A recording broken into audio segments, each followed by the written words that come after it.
What is the pickup of OG Anunoby? What does that mean for New York?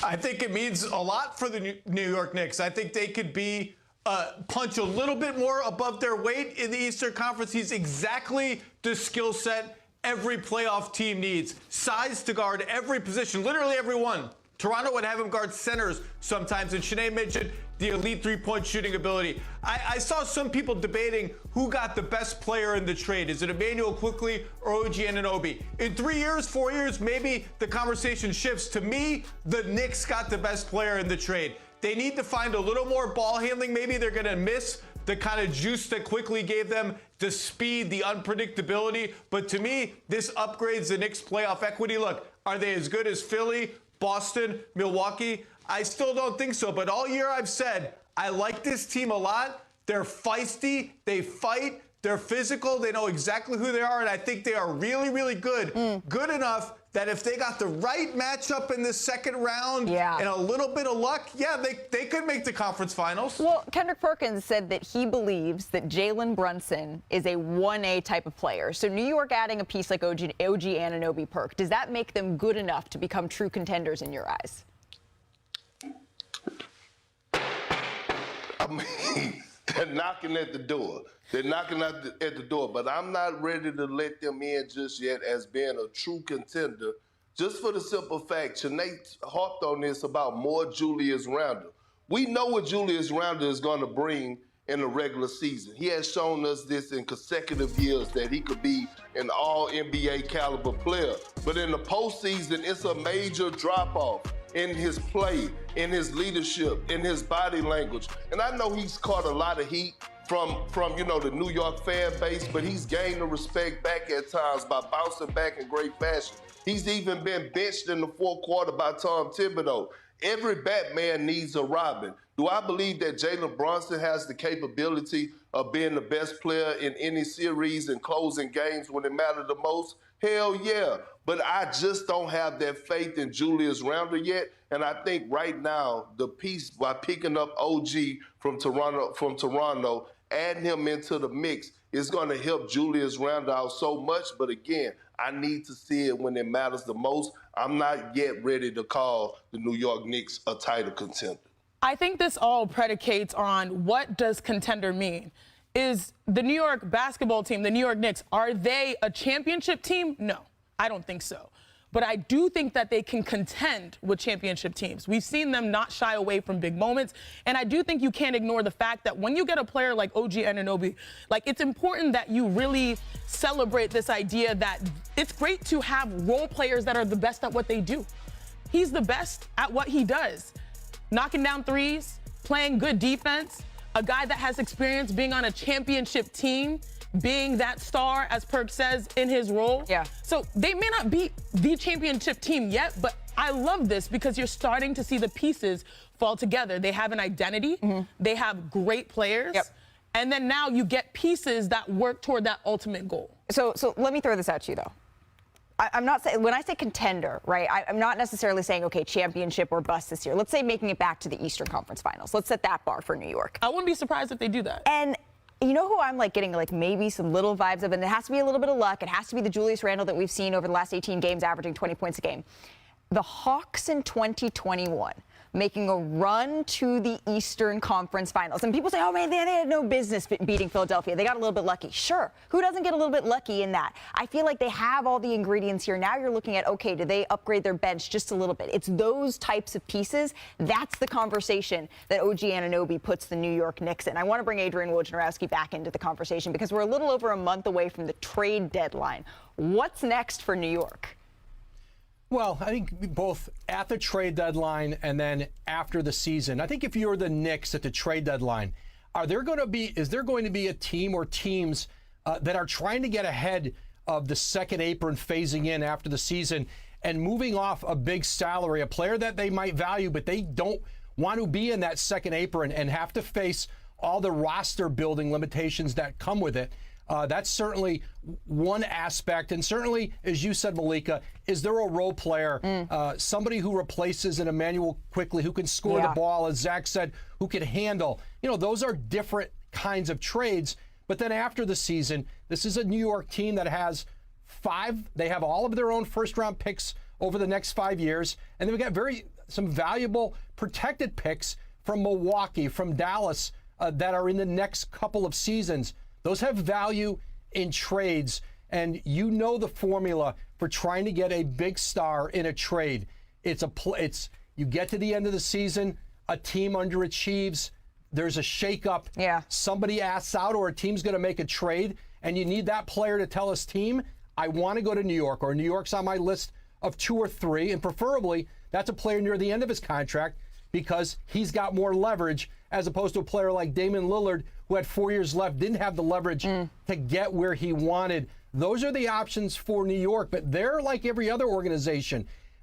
What is the level of player that we would use this capital on? Right. And does that put us at the second apron and limit us? Are our 2 best players as good as the 2 best players in Philadelphia, in Boston, in Milwaukee, in Miami? Does the player we bring in, is he our best player? Is our second best player? Is he worth paying what it's going to cost?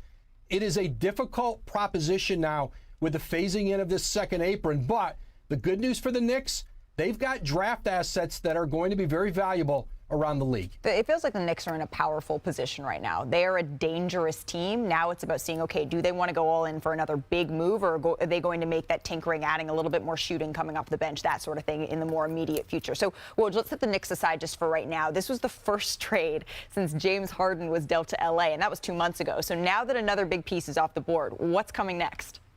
I think watching Pascal Siakam in Toronto, and I think initially what you're seeing the Raptors try to do is put a team around Scottie Barnes at 22 years old that fits him age-wise. Siakam is going to be 30 before the end of this season. He has started to really play very well again.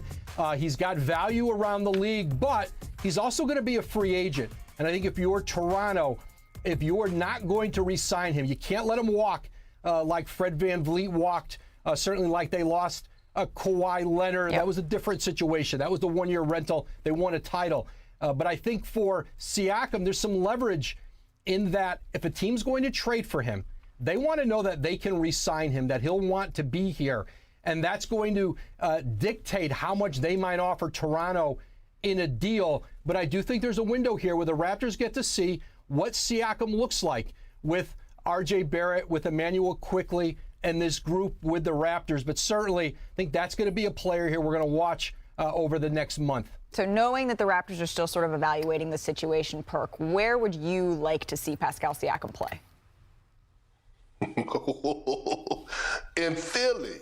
And you know what's crazy is this. Let me adjust myself and get silly. Here we go. When you think about what Philly has been doing, right? Think about the pieces, right? You look at Kelly Oubre, Anthony Melton, those guys, they've been balling. They have draft picks, okay? So I'm looking at Tyrese Maxey and Joel Embiid, and what I'm looking at a team that's missing a third star. Yes, Tobias Harris has been, playing some good basketball, but can he really be that guy to get you over the hump? Is he better than Pascal Siakam? My answer is hell no, he's not. So we know what Pascal Siakam could do in a Nick Nurse system. That's helped them bring a championship. They did it together. So when I think about the Philadelphia 76ers and I think about adding that piece to the duo of Joel Embiid and Tyrese Maxey, send him to Philly. I love Pascal in the 76ers uniform. Well, as we evaluate the Eastern Conference, we're talking about the Celtics. We're looking at the Milwaukee Bucks. It feels like Philly is right there. What were you doing earlier? Knocking on that door. Do they need another piece in order to burst through it? All right, we're just getting... They've maintained all their assets. They still have 8 first-round picks, Michelle, to trade. Up to 8 first-round picks. They still have contracts that are trade eligible. Guys like Evan Fournier, that's an expiring contract that you can put into a deal. He's making significant money. That gets you in a position to make a trade for a really valuable player around the league. I expect them to prioritize playmaking. They're always going to have interest in Karl Anthony Towns, but nothing has materialized as of yet. They have the pieces, they have the contracts, they have the young players, guys like Quentin Grimes that you can potentially throw into a trade. I'm curious about Quentin Grimes' future. Out of everyone on that Knicks bench, we know Josh Hart, he's locked in. Dante DiVincenzo, he signed in free agency. He's locked in as part of their future. But Quentin Grimes, a young player that they've really held off on trading over the Donovan Mitchell talks a couple summers ago. They valued him, but he's fallen out of the rotation. Does he get back in the rotation with this trade? Does he still stay out? Do they try to move him? What happens with his future? That's going to be something curious to me. But overall, in the grand scheme of this trade, like Chandler said, I think it's tough to say that the Knicks for sure won, but anytime you have Julius Randle and you have Jalen Brunson, those are your 1-2 options on any given night. It's tough to also have RJ Barrett and Hey, what's up, guys? Jag from Jaggy Sports here.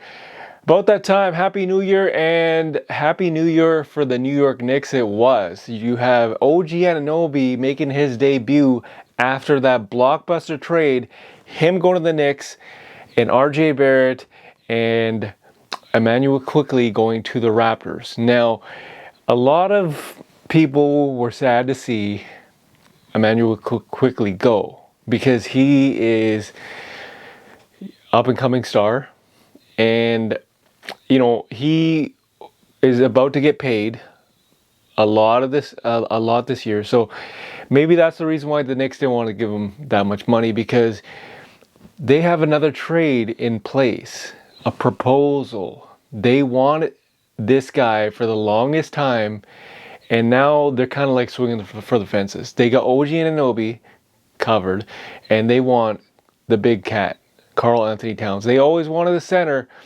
It's been rumored for quite some time, and will the Knicks be able to pull it off now? The deadline is February 8th, so you have a lot of time between now and February 8th to get this deal done. But, will the Timberwolves actually pick up that call? Because they're playing phenomenal basketball in a long, long time. Depends on what they get in return, right? Depends on what they get in return. Let's not forget that they gave up a lot to get Rudy Gobert, and maybe they want some sort of compensation for that piece. They gave up 4 first-round picks, I believe it was, to get Rudy Gobert, and will they want that same in return from the Knicks? I have no idea, but leave a comment in the comment section. Tell me what you guys think. Is this a good trade for the Knicks to get Karl Anthony Towns? Is he the star that you wanted? Right? Is he the star that fits the puzzle piece for the Knicks? They have an identity. True. As you just saw in the clip, they have a true identity now. They are a very good defensive team now, especially since OG Anunoby. But will Karl Anthony Towns fill that void of them getting over the hump? Now, let's talk about Toronto Raptors here. They got RJ Barrett, Toronto-born, or Ontario-born, and he grew up a Raptors fan, Canadian. He fits well. They got Emmanuel Quickley. This kid is phenomenal. He's a superstar in the making. But what are you going to do with Pascal Siakam? RJ Barrett and Scottie Barnes in that same age range, but Pascal Siakam, as you just saw in the clip, he's about to turn 30. He's not in the same age range as the Raptors. They kind of want that to be across the team kind of thing. And Pascal Siakam is in the last year of his contract. You don't want him to walk away with nothing, or walk away for nothing, as what happened with Fred VanVleet. So now, who are you going to trade him to? Because there's multiple teams interested. You got Sacramento Kings, you got Dallas Mavericks, Indiana Pacers, but now Big Perk. This is interesting. Big Perk basically said he would love to have him in a 76ers uniform. Do you guys agree with this? Do you guys agree with Pascal Siakam in a 76ers uniform, and will that get them to the finals? Because 76ers are close, right? They're playing phenomenal basketball. They're pretty close. Will Pascal Siakam be that missing piece? I have no idea, right? Like, depends on what you give up for the guy. Because, you know, Toronto Raptors are not going to give away for nothing. They probably want Tobias Harris to fill the salary, match the salary. They also probably want a couple picks in return, and I'm sure they have it from the Clippers trade with James Harden. And they could throw in Marcus Morris, Nick Batum, you know, Robert Covington. But do you guys feel that this is a good trade? Pascal Siakam in a 76ers uniform.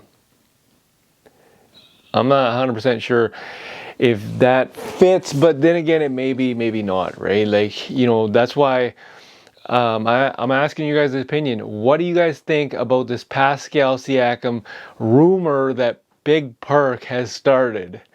And we don't know, right? So what's the next for the Knicks? And what's the next for the Toronto Raptors? Does that involve the 76ers? Does the Knicks involve the Minnesota Timberwolves? Let's not forget, there's a lot of teams out there, but Dallas could be a front runner for Pascal Siakam. They have the trade. A trade proposal was sent. I think it involved Tim Hardaway Jr., couple other pieces, couple draft picks for Pascal Siakam. I don't know who's going to pick up that that proposal. Is Toronto Raptors Usai Ujiri, is he going to actually take the bait on that one? Is he going to actually take that as a trade? Or is he going to trade him to the 76ers? We have no idea. Leave a comment in the comment section. Tell me what you guys think about both these trades. Pascal Siakam in a 76ers uniform, or Dallas, or Indiana, or Sacramento, one of the four, or it could be another team, who knows, right? These rumors just keep flying. And the Big Cat in a New York Knicks uniform. Because I know the Knicks aren't done. And we all know Daryl Morey is not shy from making big trades. So 76ers are not done yet. I feel like Milwaukee Bucks need to start doing something too, because they're just not that team that I thought they were going to be, right? Milwaukee Bucks, unless they turn up the juice in the playoffs, they need to get accustomed to playing well together, Damian Lillard and Giannis. But you see 76ers, they're actually going to do something for sure. 100% they're going to do something before February 8th. And the Knicks, they could do something as well. We have no idea. Leave a comment in the comment section. Tell me what you guys think about all these trade rumors. And of course, as always, this is Jag from Jaggy Sports.